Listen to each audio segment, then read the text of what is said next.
Chapter number 9 है height and distance का, class 10th का। इसकी कुछ बेसिक चीज़ें हैं जो आपको याद रखनी है कि एक्सरसाइज में हमारे को किस टाइप के आएंगे। सबसे पहले पूरी एक्सरसाइज के अंदर आपको सवाल को समझना और उसका डायग्राम बिल्कुल करेक्ट बनाना, तभी आप सवाल को आगे कॉन्सेप्ट में ले सकते हो, वरना सवाल आपका बिल्कुल गलत हो जाएगा। सबसे पहले ये जो नीचे वाला बेस है इसको हम ग्राउंड लेवल ले लेते हैं। जो बेस को हम ग्राउंड लेवल मानते हैं, जो बेस है ये ग्राउंड लेवल है। और जो वर्टिकल जो हाइट दिखाई दे रही है आपको, जिसमें हम परपेंडिकुलर कहते हैं, ये आपकी हाइट ऑफ द पोल भी हो सकती है क्योंकि वर्टिकल है। एक टावर भी हो सकता है, एक बिल्डिंग भी हो सकती है, कुछ भी हो सकते हैं। पोल भी हो सकता है, टावर भी हो सकती है, बिल्डिंग भी हो सकता है। कोई भी चीज वर्टिकल में खड़ी होगी यानी उसको किसी भी नाम से दे सकता है आपको। फिर जो ग्राउंड लेवल से, अगर मान लो यहां पर मेरा आई लेवल है, आई लेवल से जब मैंने ऊपर देखा किसी हाइट ऑफ द पोल यानी पोल को देखा, या टॉप ऑफ द टावर को देखा, या टॉप ऑफ द बिल्डिंग को देखा, जब मैं नीचे से ऊपर की ओर देख रहा हूं तो कौन सा एंगल बनेगा? सबसे पहले एलिवेशन एंगल बनेगा। ये चीज पता होना चाहिए। यहां पर एलिवेशन एंगल बनेगा यानी थीटा यहां होगा आपका। पहला टाइप का डायग्राम ये वाला हो गया। अब दूसरे टाइप का डायग्राम क्या हो गया? मान लो कहीं मैं टॉप ऑफ द टावर पे बैठा हुआ हूँ, किसी टावर के ऊपर बैठा हुआ हूँ, अभी मेरी आई साइड बिल्कुल सीधी देख रही है, मेरी अचानक नजर कहाँ गई? ग्राउंड लेवल पर गई। यहाँ नीचे ग्राउंड लेवल है यानी बेस पे गई, तो मैंने कोई ना कोई पॉइंट पे देखा होगा। तो यहाँ से जब मैंने अपनी गर्दन झुकाई होगी तो यहाँ थीटा बनाया होगा कोई ना कोई, तो ये अल्टरनेट में जो थीटा यहाँ बनेगा वही थीटा यहाँ बनेगा। ये दूसरे टाइप का डायग्राम हो गया। जब मैं ऊपर से नीचे की ओर देखूंगा तो कौन सा एंगल बनाऊंगा? डिप्रेशन एंगल बनाऊंगा। ये डिप्रेशन एंगल बनाऊंगा, ये चीज। अब तीसरे टाइप का डायग्राम क्या होगा एक्सरसाइज के अंदर आपका? इस टाइप का होगा। कैसे? ये आपका ग्राउंड लेवल है, ये आपका कोई भी टावर हो सकता है, बिल्डिंग हो सकती है, या पोल हो सकता है। अगर मैंने मान लो यहां से टॉप ऑफ द टावर को देखा तो कुछ ना कुछ थीटा बनाऊंगा मैं, नंबर 1।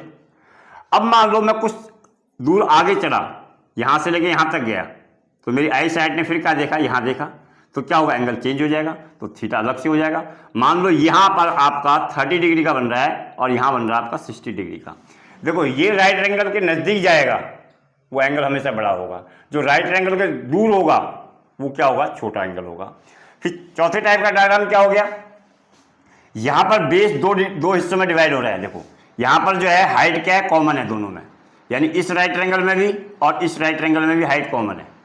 हमको दो बेस चाहिए, एक ये वाला बेस चाहिए, एक पूरा बेस चाहिए। एक तो ये बेस चाहिए सवाल निकालने के लिए, ये पूरा का पूरा, और एक ये वाला बेस चाहिए। ये ध्यान रखना, ये बेस चाहिए। अब इस डायग्राम में देखो, इस डायग्राम में क्या है जी? इस डायग्राम में परपेंडिकुलर यानी वो जो वर्टिकल पोल है या टावर है या बिल्डिंग है वो दो हिस्सों में बट रही है। तो यहाँ परपेंडिकुलर जो है वो क्या हो रहा है? दो हिस्सों में डिवाइड हो रहा है। यहाँ क्या आ रहा है? कॉमन। यहाँ कॉमन था बी, यहाँ कॉमन था हाइट, और बेस डिवाइड हो रहा था दो हिस्सों में। और यहां पर कॉमन क्या है? यहां बेस है, यहां हाइट दो हिस्सों में डिवाइड हो रही है। यहां भी दो राइट एंगल बनेंगे। यहां पर कौन कौन से राइट एंगल बने पहले देख लो। इन आरटी ट्रायंगल लिखने का तरीका A B C, A B C, A B पूरा बेस है यहां पर और बी सी हाइट होगी।